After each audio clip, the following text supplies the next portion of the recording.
Romeo 12 अध्याय 3 पद।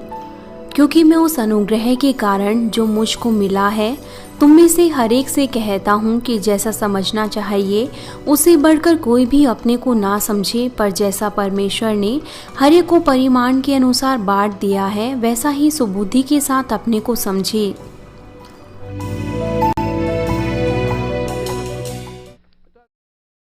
मसीह में प्रिय भाइयों और बहनों और मानवीन की 11,000 शाखा और संघीय कलीसियाओं के सदस्य और वो सदस्य जो पूरे संसार भर से इस सभा में शामिल हैं, United State, United Kingdom, Canada, Honduras, Peru, Argentina, Germany, France, Russia, Belgium, Netherland और अफ्रीकी देश, Kenya, Uganda, Congo, China, Japan, Pakistan, Indonesia, Philippines, Taiwan, India, Mongolia, Egypt, Israel और कोरिया की शाखा व संघीय कलीसियाओं के सदस्य और वो जो पूरे संसार भर से इंटरनेट के माध्यम से इस सभा में शामिल हैं, और प्रिय टीवी के दर्शकों, यद्यपि बहुत से लोगों प्रभु यीशु मसीह को ग्रहण करते हैं और उन पर विश्वास करते हैं, लेकिन फिर भी हर एक किसी के विश्वास का परिमाण वो अलग अलग होता है।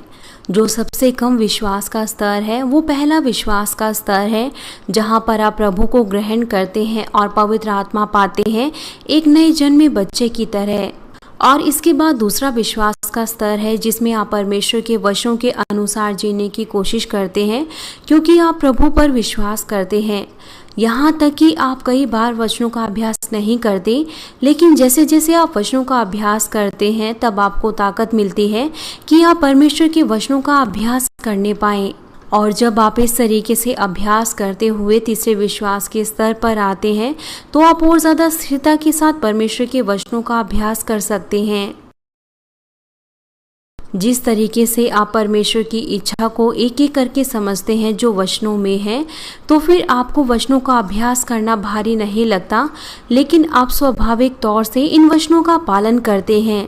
और जो कोई परमेश्वर के वचनों का पालन इस तरीके से करता है तो फिर वो अपने हृदय से पापमय स्वभाव को दूर करता है और वो विश्वास के चौथे स्तर में प्रवेश करते हैं। पहले विश्वास के स्तर पर आप केवल विश्वास करते हैं और अभी भी आपके अंदर शरीर के कार्य हैं।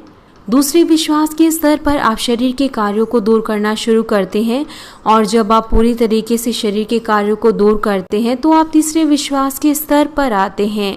तीसरे विश्वास के स्तर पर आप शरीर के कार्यों को नहीं करते, लेकिन अब आप अपने हृदय से पापमय स्वभाव को दूर करना शुरू करते हैं। जब आप अपने हृदय से भी उन पापमय स्वभावों को दूर करते हैं तो आप एक सिद्ध स्तर पर पहुंचते हैं जो कि विश्वास की चट्टान है। और इस स्तर पर आपके अंदर और भी कोई संदेह नहीं रहता। आप हर एक परमेश्वर के वचनों पर विश्वास करते हैं, और यदि आप सारे पापमय स्वभाव को अपने हृदय से दूर करते हैं तो फिर आप चौथे विश्वास के स्तर में आते हैं, और इस बिंदु से आप आत्मा का जन कहलाते हैं। जब आप विश्वास के चौथे स्तर पर आते हैं तो फिर आप आत्मा का जन बन जाते हैं, और जिसे पिता परमेश्वर बहुत ज़्यादा चाहते हैं। क्या कारण है कि पिता परमेश्वर ने मनुष्य जाति की जुताई शुरू की? क्योंकि वो सच्ची संतानों को प्राप्त करना चाहते थे। और जब हम चौथे विश्वास के स्तर में आते हैं तो फिर पिता परमेश्वर कहते हैं कि वो उसके सच्चे पुत्र और पुत्रियां हैं, और फिर सीधे तौर से परमेश्वर उनके जीवन में कार्य करना शुरू करता है। पहले, दूसरे और तीसरे विश्वास के स्तर पर परमेश्वर आपको अपनी धधकती हुई आंखों के द्वारा सुरक्षा देते हैं जैसे आप वचनों का अभ्यास करते हैं। यदि आप चौथे विश्वास के स्तर में आते हैं तो पिता परमेश्वर भलाई के साथ आपके जीवन में हस्तक्षेप करेंगे। यदि आप किसी गलत मार्ग पर जाते हैं तो पिता परमेश्वर आपकी मदद करेंगे और आपकी अगुवाई करेंगे ताकि आपका जीवन वो सफल बनने पाए। आप इस स्तर पर पापों में नहीं रहते क्योंकि आप शरीर के कार्यों को नहीं करते, तो फिर परमेश्वर के पास भी आप पर दोष लगाने के लिए कुछ नहीं होता, और आप भी हर एक चीज़ों में समृद्ध बनने पाएंगे।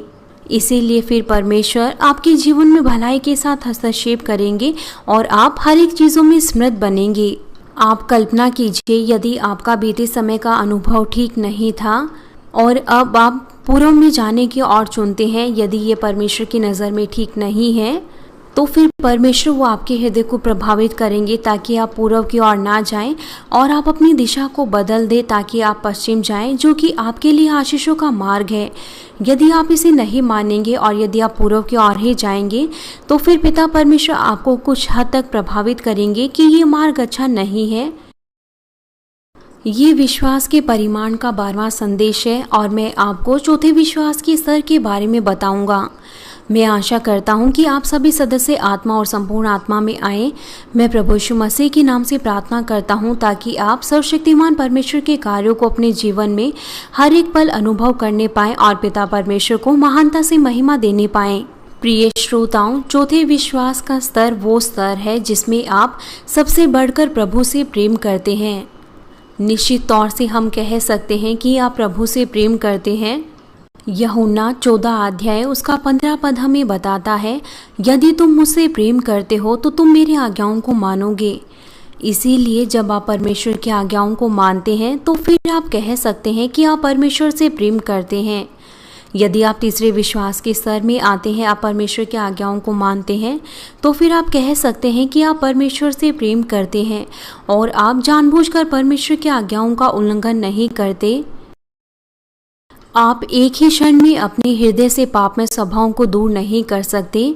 यदि आपके हाथ में कुछ है तो आप इसे दूर कर सकते हैं, लेकिन पापमय स्वभाव वो आपके शरीर के साथ जुड़े हुए हैं, इसलिए जैसा भी आप चाहते हैं आप उन्हें दूर नहीं कर सकते। इसलिए आपको उपवास करना है, रात्रि भर की प्रार्थना करनी है और लहू बहाने के बिंदु तक आपको संघर्ष करना है। जो भी है, क्योंकि आप परमेश्वर की आज्ञाओं का पालन करते हैं तो फिर आप अंगीकार कर सकते हैं कि आप परमेश्वर से प्रेम करते हैं। क्योंकि आपने पापमय स्वभाव को अपने हृदय से दूर नहीं किया है तो फिर आप ये अंगीकार करते हुए शर्मिंदा महसूस करेंगे कि प्रभु मैं आपसे प्रेम करता हूँ। यदि आप चौथे विश्वास के स्तर पर आते हैं तो फिर आपका हृदय पवित्र होता है और आप साहस के साथ अंगीकार कर सकते हैं कि आप प्रभु से प्रेम करते हैं और प्रभु भी आनंद के साथ वो आपके अंगीकार को ग्रहण करेंगे और आप ऐसा अंगीकार करते हुए पवित्र आत्मा से भर जाएंगे। केवल प्रेम करना और सबसे बढ़कर प्रेम करना, इन दोनों में बहुत ज़्यादा अंतर है और मैं आशा करता हूँ कि आप इन दोनों के बीच के अंतर को समझने पाएँ। जो आपके बच्चे हैं वो अंगीकार कर सकते हैं कि वो आपसे प्रेम करते हैं और पति और पत्नी के बीच में भी ऐसा ही होता है। पति और पत्नी वो एक दूसरे से कह सकते हैं कि मैं आपसे प्रेम करता हूँ, लेकिन जो प्रेम का परिमाण है वो प्रेम करना और सबसे बढ़कर प्रेम करना, वो दोनों अलग अलग हैं।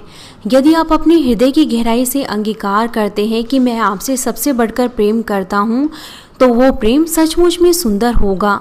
और यदि वो अंगीकार सच्चा अंगीकार है और यदि वो प्रेम सच्चा प्रेम है तो फिर जिनसे आप प्रेम करते हैं तो फिर आप उन्हें खुश करने की कोशिश करेंगे, उनकी सेवा करेंगे और आप उनकी भावनाओं को ठेस नहीं पहुंचाएंगे। आपके पास बदलने वाला मन नहीं होगा और आप उन्हें धोखा नहीं देंगे। आप अपनी पत्नी को धोखा नहीं देंगे या फिर उसके लिए कुछ गलत नहीं करेंगे। आप अपने पति को धोखा नहीं देंगे और उसके लिए कुछ बुरा नहीं करेंगे यदि आप सचमुच में उससे प्रेम करते हैं। यदि आप उस व्यक्ति से सबसे बढ़कर प्रेम करते हैं तो आपके अंदर ऐसा कुछ भी नहीं होगा। जब आप अपनी इच्छा से अपना जीवन दूसरों के लिए दे सकते हैं तो फिर आप अंगीकार करते हैं कि आप उनसे सचमुच में सबसे बढ़कर प्रेम करते हैं। इसीलिए प्रेम करना और सबसे बढ़कर प्रेम करना, ये दोनों अलग अलग चीज़ें हैं। हम तीसरे विश्वास के स्तर में कह सकते हैं कि हम परमेश्वर से प्रेम करते हैं, लेकिन जब आप चौथे विश्वास के स्तर में आते हैं तो फिर आप कह सकते हैं कि आप परमेश्वर से सबसे बढ़कर प्रेम करते हैं। इसीलिए वो जो चौथे विश्वास के स्तर में आए हैं वो पिता परमेश्वर को अब्बा पिता कह सकते हैं। हर कोई पिता परमेश्वर को अब्बा पिता नहीं कह सकता। जब आप पिता परमेश्वर को अब्बा पिता कहते हैं चौथे विश्वास के स्तर में तो फिर पिता परमेश्वर भी खुश होते हैं और वो भी कहेंगे कि मेरे प्रिय पुत्र और पुत्री, मैं तुम्हें क्या दूँ। वो प्रेम का अंगीकार जो आप चौथे विश्वास के स्तर में करते हैं, ये सबसे बढ़कर प्रेम का अंगीकार है जो कि प्रेम से बढ़कर है। इसीलिए आप भी अपने हृदय में प्रभावित होते हैं जब आप ऐसा अंगीकार करते हैं वो जो आत्मा में आते हैं और जब वो अंगीकार करते हैं कि मैं परमेश्वर से प्रेम करता हूँ, तो फिर मैं देख सकता हूँ कि उनकी आंखों में आंसू होते हैं। यदि वो अपने हृदय की गहराई से अंगीकार करते हैं तो फिर उनके आंसू बहते हैं, लेकिन वो अपने आप को नियंत्रित करेंगे क्योंकि वो कहीं भी आंसू नहीं बहा सकते। क्यों वो लोग आंसू बहाते हैं? ऐसा इसीलिए है क्योंकि उनका हृदय प्रभावित होता है। और जब वो अंगीकार करते हैं कि पिता मैं आपसे प्रेम करता हूँ, क्योंकि जो आत्मा में आते हैं वो सबसे बढ़कर परमेश्वर से प्रेम करते हैं, इसीलिए उनके अंदर ऐसी भावनाएं होती हैं और वो आंसू बहाते हैं। आइए अब हम दूसरे, तीसरे और चौथे विश्वास की तुलना एक उदाहरण के साथ करें। पहला थिस्सलुनीकियों 5 अध्याय उसका 16 पद हमें बताता है, सदा आनंदित रहो, निरंतर प्रार्थना करते रहो और हर बात में धन्यवाद करो, क्योंकि तुम्हारे लिए मसीह यीशु में परमेश्वर की यही इच्छा है। दूसरे विश्वास के स्तर पर आप इन वचनों को जानते हैं, लेकिन यदि आप मुश्किलों का सामना करें और आप आजमाइशों का सामना करें तो फिर आप आनंदित नहीं होते, आप शिकायत करते हैं और कभी कभार तो आप प्रार्थना करना भी रोक देते हैं। लेकिन तीसरे विश्वास के स्तर पर यहाँ तक कि आप मुश्किलों का सामना करें तो भी आप आनंदित रह सकते हैं, जिस तरीके से परमेश्वर का वचन हमें बताता है। निश्चित तौर से तीसरे विश्वास के शुरुआती स्तर में आनंदित और धन्यवादित होने की बजाय यदि आप सोचते हैं कि आजमाइशें बहुत मुश्किल हैं, तो फिर आप दबाव महसूस कर सकते हैं ये कहते हुए कि क्यों मुझे इनसे होकर गुजरना है। लेकिन जो तीसरे विश्वास के स्तर पर हैं वो आजमाइशों को बहुत मुश्किल नहीं समझेंगे और वो उन्हें पार कर लेंगे। वो ऐसे शरीर के कार्यों को नहीं करेंगे जो मृत्यु की ओर ले जाते हैं, लेकिन वो प्रार्थना करेंगे और पापमय स्वभावों को अपने हृदय से दूर करेंगे। इसीलिए उनकी आजमाइशें उनके लिए मुश्किल नहीं होगी। लेकिन तीसरे विश्वास के स्तर में आप तुरंत ही इस तरीके के सोच विचारों को दूर करने की कोशिश करते हैं और आप आनंदित होते हैं और धन्यवाद देते हैं, जिस तरीके से परमेश्वर का वचन हमसे कहता है। यदि आप तीसरे विश्वास के मध्य स्तर को पार कर लेते हैं और विश्वास की चट्टान पर खड़े होते हैं, तो फिर आपके पास मुश्किल से ऐसे सोच विचार होंगे और आप अपने हृदय की गहराई से धन्यवाद दे सकते हैं और आप आनंदित रह सकते हैं। और यदि आप और आगे जाते हैं और आप चौथे विश्वास के स्तर में जाते हैं, तो फिर आपके हृदय की गहराई से उमड़ता हुआ आनंद आपके पास होगा, यहाँ तक कि आप जीवन को जोखिमों में डालने वाली आजमाइशों का सामना करें। ऐसी स्थिति में भी आप धन्यवाद के साथ परमेश्वर से प्रार्थना करेंगे और परमेश्वर की स्तुति करेंगे, यहाँ तक कि आपको आग में डाल दिया जाए बिना किसी कारण के, और बिना किसी कारण के शेरों की मान में डाल दिया जाए, जिस तरीके से दानियल और उसके 3 मित्रों को डाला था। आप विश्वास के पूर्वजों को देखिए, यहाँ तक कि बिना किसी कारण के उन पर सताव हुआ तो भी वो आनंदित हुए और उन्होंने धन्यवाद दिया। दानियल और उसके 3 मित्र वो जानते थे कि उनको शेरों के मान में डाल दिया जाएगा और आग के भट्टे में, तो भी वो आनंदित हुए और उन्होंने धन्यवाद दिया। और दानियल ने भी लगातार प्रार्थनाएं की और ये पतरस और प्रेरित पौलुस के साथ भी ऐसा ही था।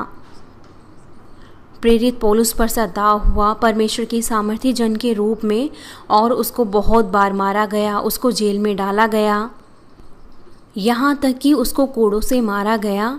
लेकिन फिर भी उसने परमेश्वर को धन्यवाद दिया और उसने परमेश्वर की स्तुति की। इस तरीके का व्यक्ति ये ऐसा व्यक्ति है जो चौथे विश्वास के स्तर में है या फिर उससे बढ़कर। क्यों परमेश्वर ऐसे लोगों को चुनते हैं और उनका इस्तेमाल करते हैं? क्योंकि परमेश्वर जानते हैं कि उनके हृदय में भलाई है, इसीलिए परमेश्वर उन्हें चुनते हैं और फिर परमेश्वर उनको हर एक बुरी चीज़ों को दूर करने देते हैं जो इस संसार से उनके अंदर आई थी, क्योंकि उनके पास पहले से ही एक बड़ा पात्र है इस्तेमाल करने के लिए। और जब वो बुरी चीज़ों को बाहर कर देते हैं तो फिर परमेश्वर उन्हें सामर्थ्य देते हैं और उनका इस्तेमाल करते हैं। क्योंकि आप निश्चित तौर से परमेश्वर के वचनों पर विश्वास करते हैं जो सचमुच में भलाई में कार्य करते हैं, इसलिए आप हमेशा खुश और आनंदित महसूस करते हैं, यहाँ तक कि वास्तविकता वो दर्दनाक है। परमेश्वर के वचनों का अभ्यास करना ये अपने आप में आनंद देने वाला है, लेकिन तीसरे विश्वास के स्तर में और चौथे विश्वास के स्तर में हर एक का आनंद वो अलग अलग होगा। मैं आपको एक उदाहरण देता हूँ। एक व्यक्ति, उसके पास ऐसी इच्छा हो सकती है कि वो सेवा करे और वो दूसरों के लिए सब कुछ करना चाहता है जो भी दूसरे लोग चाहते हैं। लेकिन जब दूसरे लोग वो उससे कुछ मांगते हैं जो बहुत ज़्यादा है तो वो उसके लिए करता है, लेकिन वो अपने हृदय में मुश्किलें महसूस करता है और दबाव महसूस करता है। लेकिन यदि आप दूसरे व्यक्ति से बहुत ज़्यादा प्रेम करते हैं, यहाँ तक कि आपको ऐसी मुश्किलों का सामना करना पड़े, तो भी आप उसके लिए वो सब कुछ करेंगे जो भी वो दूसरा व्यक्ति चाहता है और आप उसे खुश करेंगे। और यहाँ तक कि आप उन्हें महंगी चीज़ें भी देंगे और आप कोई भी थकान महसूस नहीं करेंगे, यहाँ तक कि आप पूरी रात उनसे बात करें। यहाँ तक कि केवल आपके पास दूसरे लोगों को ही खुश करने की इच्छा होगी। यदि आप सचमुच में किसी से प्रेम करते हैं, और यहाँ तक कि ठंड से भरी और बर्फ़ से भरी सर्दी होगी, यदि आप ऐसी सर्दी में भी उनके साथ चले तो भी आप ये नहीं कहेंगे कि आज तो बहुत ठंड है, आइए हम वापस घर चलते हैं। आप केवल उस व्यक्ति के साथ रहना चाहेंगे जितना ज़्यादा आप चाहते हैं और आप उसके साथ चलते रहेंगे जिसे आप चाहते हैं। और फिर आप ऐसा महसूस करेंगे कि समय तो बहुत ज़्यादा जल्दी बीत गया। आप ऐसा नहीं कहेंगे कि बहुत ज़्यादा सर्दी है। वो अंतर जो तीसरे और चौथे विश्वास के स्तर में है वो इस तरीके से है।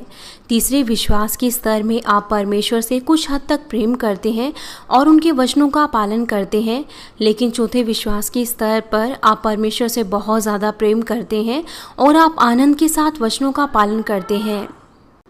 बहुत से जवान वो अपने प्रेम का अंगीकार करते हैं, बल्कि वो ये भी नहीं जानते कि प्रेम क्या है। कुछ महिलाएं वो मुझे पत्र लिखती हैं कि वो पहले किसी से बिल्कुल पागल के जैसा प्रेम करती थी और उन्होंने दूसरों को वो सब कुछ दिया जो कुछ भी उन पुरुष ने मांगा और उनकी सेवा की, और यहाँ तक कि आर्थिक परेशानियों में भी उन्होंने किसी से उधार लिया या फिर अपने परिवार के सदस्यों से उधार लिया उसे देने के लिए, और कभी कभार उनको झूठ भी बोला। लेकिन अंत में जो उसका परिणाम निकला वो धोखा था। तब उन्हें धन्यवादी होना चाहिए था, लेकिन उसे बहुत ज़्यादा दर्द और शोक से होकर गुजरना पड़ा। वो अभी भी उस व्यक्ति से प्रेम करती थी जिसने उसे धोखा दिया। वो अभी भी उसके बारे में सोचती थी। यहाँ तक कि कुछ महिलाओं को डिप्रेशन भी हो जाता है जब वो इस तरीके की पीड़ाओं का सामना करती है। और अब वो पश्चाताप के साथ मुझे पत्र लिखती हैं और मेरी प्रार्थनाओं को ग्रहण करने के लिए अपनी विनती भेजती हैं। वो किसी से प्रेम करती थी जिसे उसे प्रेम नहीं करना चाहिए था और अंत में उनको धोखा मिला। यदि आप सचमुच में किसी से प्रेम करते हैं तो फिर आप उस व्यक्ति से कोई पैसा नहीं मांगेंगे, बल्कि आप उस व्यक्ति को पैसा देंगे। यदि आप किसी को मुश्किल समय देते हैं तो फिर ये प्रेम नहीं है, ये धोखा देना है। यदि आप सचमुच में किसी से प्रेम करते हैं तो आप उस व्यक्ति को देंगे और उसे उत्साहित करेंगे। आप केवल उनकी मदद करेंगे और उन्हें आनंदित करने की कोशिश करेंगे। लेकिन जो पुरुष होते हैं वो केवल सेवा पाना चाहते हैं और वो ये और वो मांगते हैं। और उसने इस महिला को बहुत ज़्यादा मुश्किल समय दिया। वो एक अमीर परिवार से नहीं थी। ये प्रेम नहीं है, ये धोखा देना है। और जब उसने पाया कि अब उस महिला से और कोई लाभ नहीं है तो उसने उसको धोखा दे दिया। यदि आपने इस तरीके से धोखा पाया है तो फिर आपको धन्यवादी होना चाहिए, क्योंकि यदि आप ऐसे पुरुष के साथ शादी कर लेते तो फिर आप अपने पूरे जीवन भर उदास होते। वो हमेशा आपको धोखा देता, क्योंकि आपने शादी से पहले ही पाया कि वो आपसे प्रेम नहीं करता है, इसलिए आपको धन्यवाद देना चाहिए।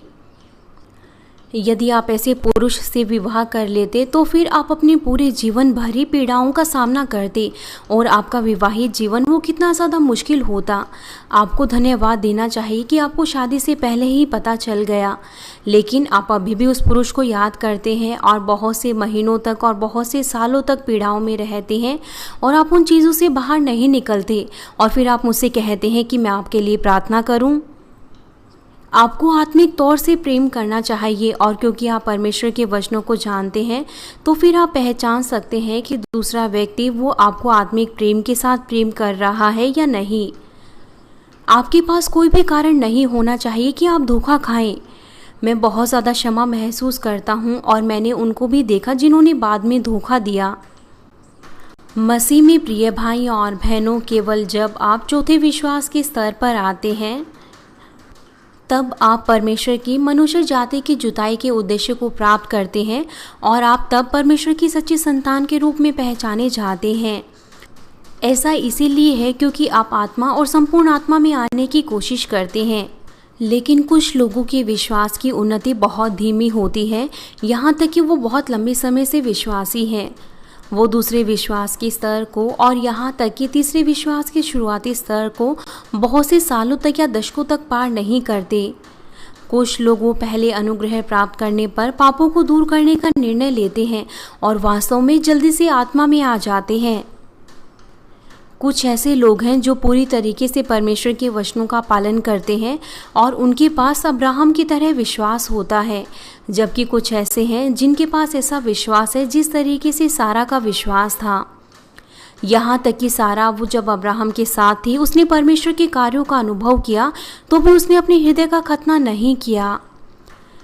लोगों के बीच में कहाँ से ये अंतर आता है? एक सबसे महत्वपूर्ण कारण है कि जब लोग पैदा होते हैं उनका हृदय, उनका पात्र वो अलग अलग होता है और उनका अंदरूनी हृदय भी वो अलग अलग होता है। सत्य और असत्य के अनुसार भी जो लोगों के हृदय में है, इसके कारण भी लोगों में अंतर होता है और उनके पात्र के अनुसार भी लोगों में अंतर होता है और कितना ज़्यादा उनका हृदय सुंदर है। इन सभी चीज़ों के कारण वो परमेश्वर के वचनों को सुनने की लालसा रखते हैं और उनको अपने हृदय में रखते हैं और उनका अभ्यास करते हैं जो कुछ भी उन्होंने सुना है। अब से लेकर चौथे विश्वास के स्तर की गहराई में जाने से पहले हम सबसे पहले हृदय के बारे में, अंदरूनी हृदय के बारे में और पात्र के बारे में सीखेंगे, जिसका आत्मा में जाने के साथ संबंध है। सबसे पहले हृदय, आदम का हृदय जिसमें जीवन का बीज था, जो परमेश्वर के द्वारा दिया गया था, जिसमें सत्य का ज्ञान था, वो केवल उसके द्वारा घिरा हुआ था। लेकिन पाप करने के बाद जो सत्य का ज्ञान था वो उसके हृदय से निकलने लगा और जो सत्य था, प्रेम, क्षमा करना, भलाई करना और इस तरीके की जो चीज़ें थी वो उसके हृदय से बाहर निकलती गई। सबसे पहले जो आदम का हृदय था वो सत्य का हृदय था, लेकिन जब उसने पाप किया तो फिर जो सत्य का ज्ञान था वो बाहर निकलने लगा और उसके हृदय में असत्य, पाप और बुराई वो उसके हृदय में भरने लगी। क्योंकि आदम और हवा वो श्रापित हुए और उनको अदन की वाटिका से बाहर निकाला गया और वो फिर इस पृथ्वी पर आए और फिर वो दुष्ट आत्माओं के नियंत्रण में थे, जो कि दूसरे स्वर्ग के राज्य पर नियंत्रण करते हैं। जब वो दुष्ट आत्माओं के नियंत्रण में आए तो फिर दुष्ट आत्मा ने असत्य और बुराई को उनके हृदय में बोना शुरू किया। इसीलिए तब से ये बुरी चीज़ें उनके हृदय में उत्पन्न हुई और जो सत्य था उनके हृदय में वो बाहर निकलता गया और इस तरीके से मनुष्य वो असत्य से भरने लगी।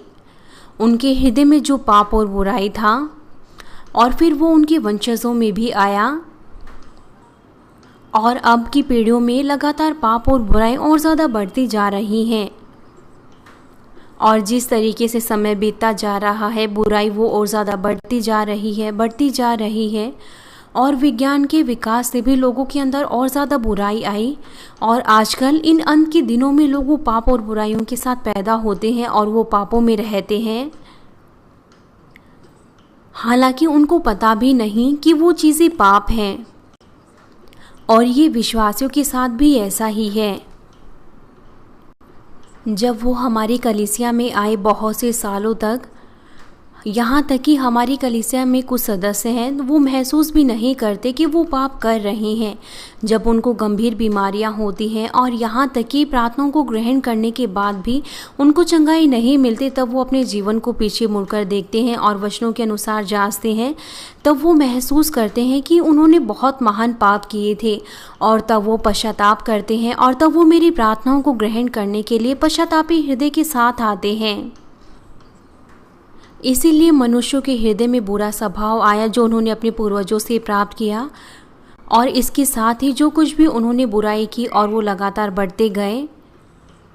वो जिनके हृदय में थोड़ी सी बुराई होती है वो जल्दी से पवित्रीकरण को साध सकते हैं, क्योंकि उनके पास केवल कुछ ही चीज़ें दूर करने के लिए होती हैं।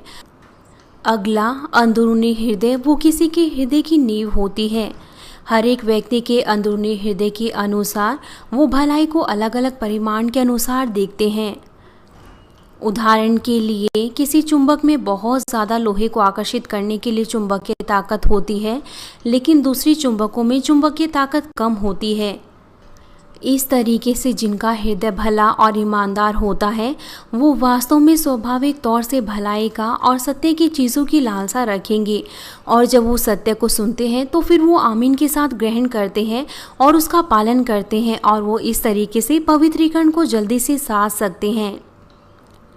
आप कल्पना कीजिए, यदि किसी खेत की मिट्टी वो उपजाऊ है और वो अच्छी है तो फिर वो बीज भी अंकुरित होगा और वो आसानी से बढ़ सकेगा और वो बहुतायत से अच्छे फलों को उत्पन्न करेगा।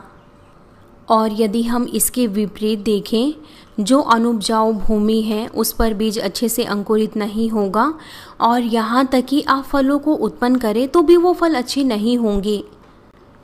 निश्चित तौर से यदि भूमि अच्छी है और यदि वो जंगली घासों से भरी है, यदि हम उन जंगली घासों को नहीं उखाड़ते तो बहुत मुश्किल होगा कि आप उस भूमि से अच्छे फलों को प्राप्त करें। लेकिन यदि किसान वो अपना मन बनाता है उस जंगली घास को उखाड़ने के लिए, तो फिर उसके लिए आसान होगा कि वो उस जंगली घास को और पत्थरों को वहाँ से उखाड़ दे। और ये आत्मा के साथ भी ऐसा ही है।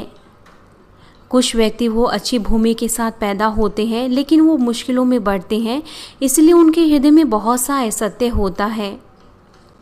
इसीलिए बहुत से मामलों में ऐसा होता है कि वो खेत वो जंगली घासों से भरा होता है। इसीलिए उन्हें संशोधन की प्रक्रिया की ज़रूरत है ताकि वो आजमाइशों के द्वारा अपनी बुराइयों को दूर करें। यदि उनके पास अच्छा हृदय है और यदि वो निर्णय लेते हैं तो फिर वो आसानी से पापों को दूर कर सकते हैं। लेकिन जबकि दूसरे जिनके पास यहाँ तक कि एक जैसे ही बुराई है, यहाँ तक कि वो दूसरे लोगों की नज़रों में बाहर से अच्छे नहीं दिखते, लेकिन परमेश्वर जानते हैं कि वो बाद में बदल जाएंगे। इसीलिए कीमती तौर से परमेश्वर उनका इस्तेमाल करते हैं जब वो अपने पात्रों को साफ करते हैं। इसीलिए परमेश्वर उनको जानते हैं जिनका हृदय भला है और उन्हें संशोधित करते हैं और उन्हें अपनी सामर्थ्य देते हैं ताकि परमेश्वर उन्हें अपने दास के रूप में या फिर चेलों के रूप में उनका इस्तेमाल कर सके। लेकिन क्यों परमेश्वर ने यहूदा इस्करियोती को चुना? क्या ऐसा नहीं है कि परमेश्वर नहीं जानते थे कि वो धोखा देगा, लेकिन फिर भी परमेश्वर ने उसको चुना? ये परमेश्वर का प्रावधान था, लेकिन इसका अर्थ ये नहीं कि परमेश्वर ने यहूदा इस्करियोती को ऐसा बनाया कि वो ही यीशु को धोखा दे। और पतरस के साथ भी ऐसा ही था। मनुष्यों की नज़र में वो बहुत ज़्यादा गुस्सा करने वाला था और वो बहुत ज़्यादा शेखी मारने वाला था, लेकिन यीशु ने उसके अंदरूनी हृदय को देखा और उसको चुना। और पतरस वो 12 चेलों में से एक उत्तम चेला बना और वो बाद में बदल गया ताकि वो परमेश्वर की सामर्थ्य का प्रेरित बने। आप बाइबल में देख सकते हैं कि पतरस का अंदरूनी हृदय वो कितना भला था। क्या उसने कुछ गलत किया? उसने जो कुछ भी गलत किया उसने यीशु से छिपाने की कोशिश नहीं की। उसने ईमानदारी के साथ अपनी गलतियों को माना और वो तुरंत ही अपने मार्गों से फिर गया। अगला, यदि हम पात्र की बात करें तो वो एक ऐसा बर्तन होता है जिसमें किसी का हृदय होता है और जो कि किसी का मूल स्वभाव होता है। किसी का हृदय और मूल स्वभाव वो उसके पात्र में होता है। अंदरूनी हृदय वो पात्र के साथ जुड़ा हुआ है। जो पात्र है वो मिट्टी, चांदी या फिर सोने का बनाया जा सकता है। पात्र का आकार वो इस बात पर निर्भर करता है कि कितना ज़्यादा सत्य उस पात्र में है। अंदरूनी हृदय और पात्र वो एक दूसरे से नज़दीकी के साथ जुड़े हुए हैं। कुछ मामलों में किसी के पास अंदरूनी हृदय पात्र से बढ़कर ज़्यादा अच्छा होता है, या फिर दूसरे मामले में किसी का पात्र हृदय से बढ़कर अच्छा होता है। लेकिन बहुत से मामलों में जिनका अंदरूनी हृदय अच्छा होता है उनका पात्र भी अच्छा होता है, और जिनका बड़ा और अच्छा पात्र है उनका बड़ा और उज्जवल हृदय होता है। यदि आपका हृदय बड़ा है तो फिर आप अपने हृदय को महानता से इस्तेमाल करेंगे, और जब भी आप सत्य को सुनेंगे तो फिर ना केवल आप एक ही बार सत्य का पालन करेंगे बल्कि आप सब बातों में सत्य का पालन करेंगे। जिस तरीके से एक कहावत है कि बुद्धिमान के लिए सिर्फ शब्द ही काफ़ी है। जब आत्मिक तौर से बुद्धिमान व्यक्ति परमेश्वर के वचनों को सुनता है तो फिर वो वचनों के अंदर परमेश्वर के हृदय को समझता है और उसका पालन करने की कोशिश करता है। प्रिय श्रोताओं, वो जिनका बड़ा और भला पात्र होता है, जब वो परमेश्वर के वचनों को सुनते हैं तो फिर वो उन वचनों के अर्थ को अपने हृदय में रखते हैं। ऐसे लोग वो अपने हृदय में वचनों को साधते हैं और उनका विश्वास वो जल्दी से बढ़ता है। लेकिन कुछ दूसरे ऐसे लोग होते हैं जो वचनों को अपने हृदय में ग्रहण नहीं करते, लेकिन वो केवल ज्ञान के तौर पर अपने दिमाग में ही रखते हैं और वो केवल उन्हीं बातों को ग्रहण करते हैं जो उनकी समझ के साथ सहमत है, और तब वो केवल उन्हीं बातों को करते हैं जिनको वो अपने हृदय में समझते हैं। वो केवल जो कुछ भी समझते हैं अपनी रूपरेखाओं के कारण उन्हें ग्रहण नहीं कर पाते और स्वयं की धार्मिकता के कारण, इसलिए जो उनकी आत्मिक उन्नति है वो रुक जाती है। उनका हृदय वो ऊंचा हो जाता है। वो सोचते हैं कि वो तो बहुत से परमेश्वर के वचनों को जानते हैं और उनकी स्वयं की धार्मिकता और रूपरेखाएं और ज़्यादा कठोर होती जाती हैं। मैं आपको उदाहरण देता हूँ। परमेश्वर के कुछ वचन हैं जो हमसे कहते हैं कि दूसरों को हम अपने से बढ़कर समझें और दूसरों की सेवा करें। यदि इन वचनों को हम केवल अपने ज्ञान के तौर पर रखेंगे तो फिर आप महसूस करेंगे कि आप तो दूसरों से बढ़कर हैं और आप दूसरे लोगों की कमियों को देखेंगे। क्योंकि आपने वचनों को सुना है कि आप दूसरों की सेवा करें, आप फिर निर्णय लेते हैं कि आपको क्या करना चाहिए। आप अपने हृदय के घमंड को दूर कर देते हैं और उन चीज़ों को ढूंढने की कोशिश करते हैं जो आप बाहरी तौर से दूसरों के लिए कर सकते हैं। आप निर्णय लेते हैं कि हर एक स्थिति में क्या करें। ये कहा जा सकता है कि मैं दूसरों की सेवा करूंगा, लेकिन मैं इससे बढ़कर सेवा नहीं कर सकता, तो ये कितना ज़्यादा मुश्किल समय उनको देगा। यहाँ तक कि आप दूसरों की इस तरीके से सेवा करेंगे तो फिर दूसरे लोग भी वो असुविधा को महसूस करेंगे। क्योंकि आप नम्रता के साथ दूसरों की सेवा नहीं करते, तो फिर जिसकी आप सेवा कर रहे हैं वो सच्चे हृदय को ग्रहण नहीं कर सकता, लेकिन इसकी बजाय वो सेवा को प्राप्त करने में असुविधा को महसूस करेगा और ऐसे मामलों में वो आपको अपने हृदय में नहीं रखेगा। लोग वो महसूस कर सकते हैं कि क्या आप सचमुच में उनकी सेवा कर रहे हैं या फिर आप केवल दिखावटी तौर पर उनकी सेवा कर रहे हैं। यदि आप अपने बॉस की सेवा करेंगे तो फिर आप बिना बदले हुए उसकी सेवा करें 1, 2, 3 या फिर 4 सालों तक, तब जो आपका बॉस है वो आपके हृदय को ग्रहण करेगा और वो भी फिर आपको पहचानेगा। ऐसे बहुत से तरीके हैं ऊंचा उठने के। कुछ लोग भले हृदय के साथ ऊंचे उठते हैं, कुछ लोग अपने भले विचारों के साथ और कुछ लोग अपने भले ज्ञान के साथ, क्योंकि उनका ज्ञान उस कंपनी के लिए लाभदायक होता है। वो जो परमेश्वर के वचनों को अपने हृदय में रखते हैं और अपने हृदय को नम्र बनाने की कोशिश करते हैं, उन्हें चिंता करने की ज़रूरत नहीं होगी कि कैसे दूसरों की सेवा करें और कितना ज़्यादा दूसरों की सेवा करें। यदि आपके हृदय का व्यवहार नम्र है तो फिर आपके हर एक शब्द और कार्य वो स्वाभाविक तौर से नम्रता के साथ आएंगे और आपके पास सेवा का स्वभाव होगा और आप दूसरों की सेवा करेंगे और आप उनका आदर करेंगे।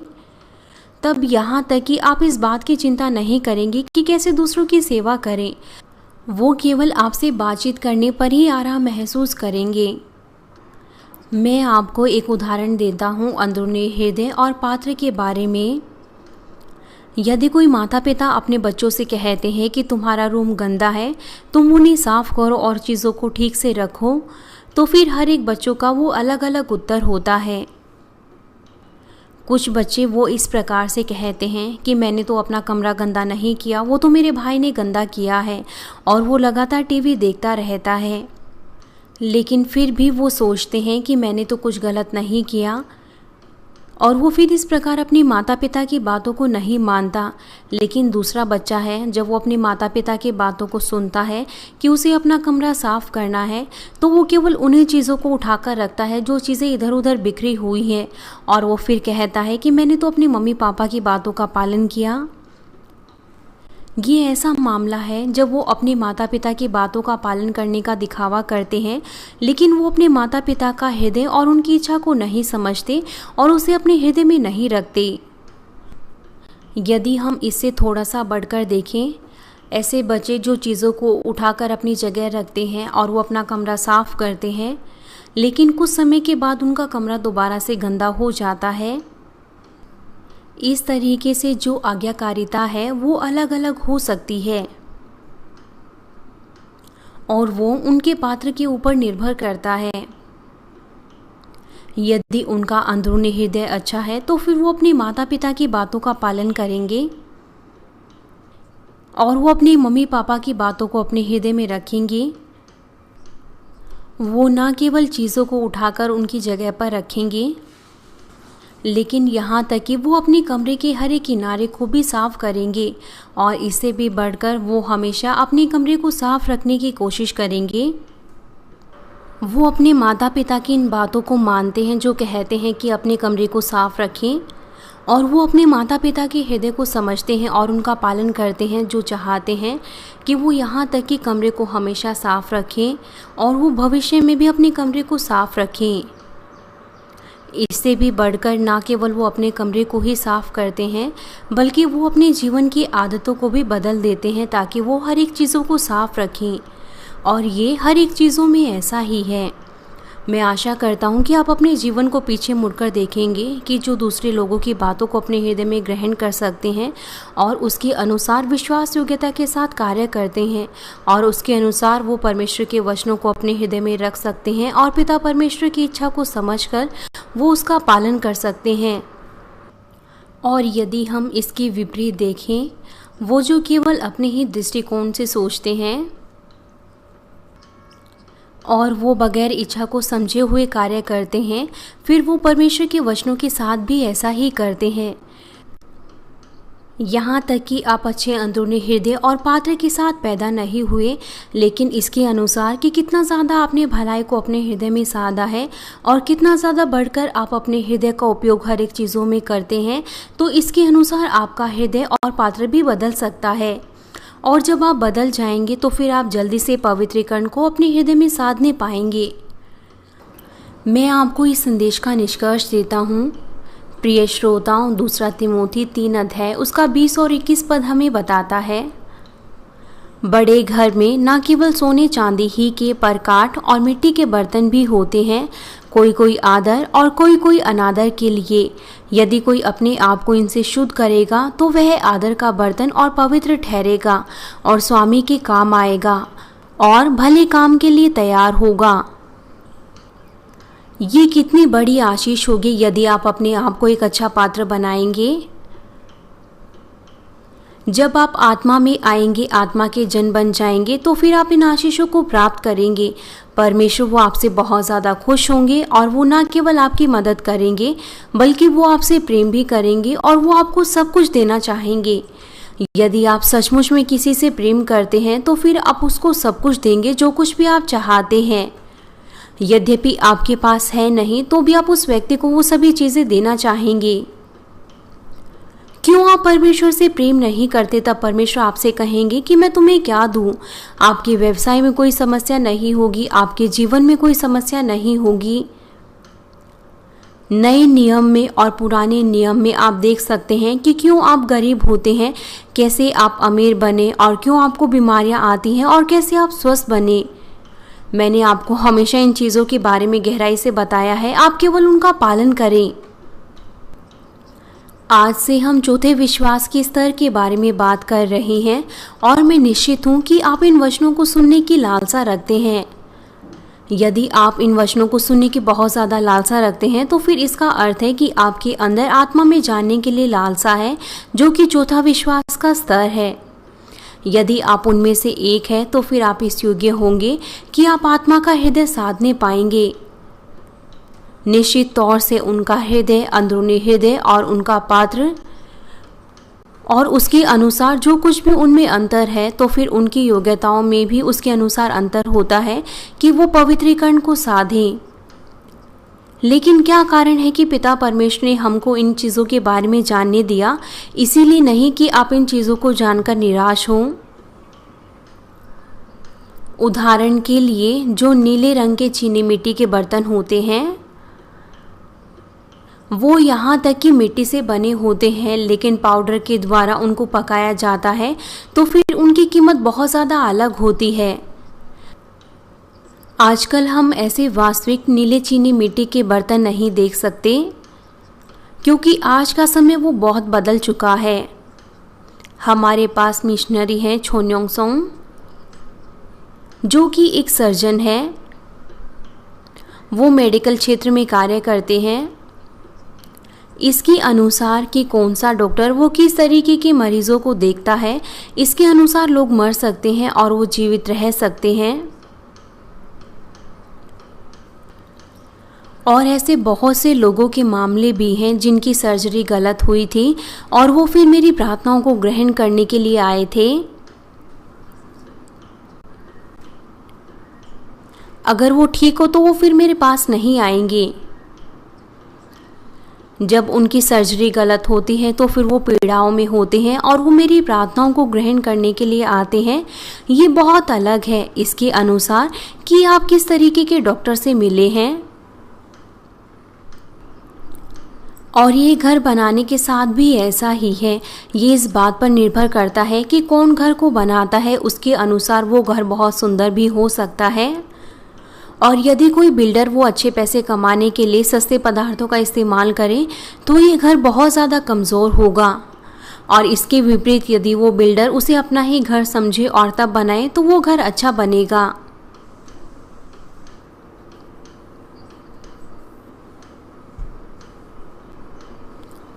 इस तरीके से यदि आप पापों और बुराइयों को दूर करते हैं परीक्षाओं के द्वारा, तो फिर कोई भी बहुत आयत से कीमती तौर से इस्तेमाल हो सकता है। चाहे आपके पास सोने या चांदी का बर्तन है या फिर आपके पास छोटा या बड़ा पात्र है, महत्वपूर्ण चीज़ है कि आपको अपने पात्र को साफ करना है। आपको लगातार कोशिश करनी है और इसके अनुसार कि आपका अंदरूनी हृदय कितना ज़्यादा ईमानदार और सुंदर है। इसके अनुसार कि आपका अंदरूनी हृदय कितना ज़्यादा ईमानदार और सुंदर है। आप भलाई करने की लालसा रखेंगे और उसके अनुसार आपका विश्वास अलग होगा। और जब आप भलाई पर भलाई करते जाते हैं तब आपका हृदय वो सत्य का हृदय बनता है और अंत में आपके पास भलाई का हृदय होगा। और यहाँ तक कि यदि आप छोटे पात्र के साथ जन्मे हैं, यदि आप पापों और बुराइयों को दूर करेंगे, आप दूसरों की सेवा करेंगे और आप परमेश्वर के प्रेम के द्वारा ऐसा करेंगे तो फिर आपका पात्र वो बड़ा हो सकता है। यदि आप इन वचनों को नहीं जानते तो फिर आप ये भी नहीं जान पाते कि आपको पापों को दूर करना है, पात्र क्या है, अंदरूनी हृदय क्या है। और ये फिर आपके लिए मुश्किल होता कि आप एक ऐसा हृदय साध नहीं पाते, क्योंकि परमेश्वर का वचन वो वास्तव में सत्य है और आपने इसे देखा है और अनुभव भी किया है। जब आप इस कलीसिया में आए, आपने पापों को दूर किया, आपने वचनों का पालन किया, आप ज्योति में आए, तो यहाँ तक कि जो बीमार लोग थे वो भी स्वस्थ हो गए। आपके पास अब और ज़्यादा बीमारियाँ नहीं हैं और अब आपको डॉक्टर के पास भी जाने की ज़रूरत नहीं है और आपको दवाई लेने की भी ज़रूरत नहीं है। और आपके परिवार के सभी सदस्य अब वो स्वस्थ हैं। जिस तरीके से बाइबल हमें बताती है अब वो आपके जीवन में पूरा हुआ। यदि आप चर्च में लीडर हैं और आपको बीमारियां हैं तो फिर आपने सच में परमेश्वर के सामने पापों की दीवारों को खड़ा किया है। यदि आप आपदाओं और विपत्तियों का सामना करते हैं तो फिर इसका अर्थ है कि आपने परमेश्वर के सामने पापों की दीवारों को खड़ा किया है। आप परमेश्वर को धोखा नहीं दे सकते। आपने पवित्रता के सुसमाचार के द्वारा सुना है कि पात्र क्या है, अंदरूनी हृदय क्या है और आपको वचनों के अनुसार उन्हें बदलना है। आप महसूस कर सकते हैं कि जिनके हृदय भले हैं वो हर एक स्थिति में किस तरीके से कार्य करते हैं। इसीलिए जब आप उन चीज़ों को चुनने की कोशिश करते हैं अपने जीवन में कि दूसरों के लिए क्या बेहतर है, तो आप आसानी से पवित्र बन सकते हैं। और जिन्होंने इन संदेशों को नहीं सुना है, मैं आशा करता हूँ कि आप परमेश्वर के वचनों की और ज़्यादा लालसा रखेंगे और अपने हृदय के पात्र को बड़ा बनाएंगे, ताकि आप परमेश्वर की इच्छा को पूरी तरीके से समझने पाएं। जब भी आप परमेश्वर के वचनों को सुनते हैं तब परमेश्वर आपको अनुग्रह और ताकत देंगे और पवित्र आत्मा वो आपकी मदद करेगा। मैं प्रभु यीशु मसीह के नाम से प्रार्थना करता हूँ कि आप अपने हृदय को और ज़्यादा सुंदर बनाएं और हर दिन आप अपने पात्र को और ज़्यादा बड़ा बनाएं और पवित्र आत्मा वो आपकी हर एक चीज़ों में मदद करे।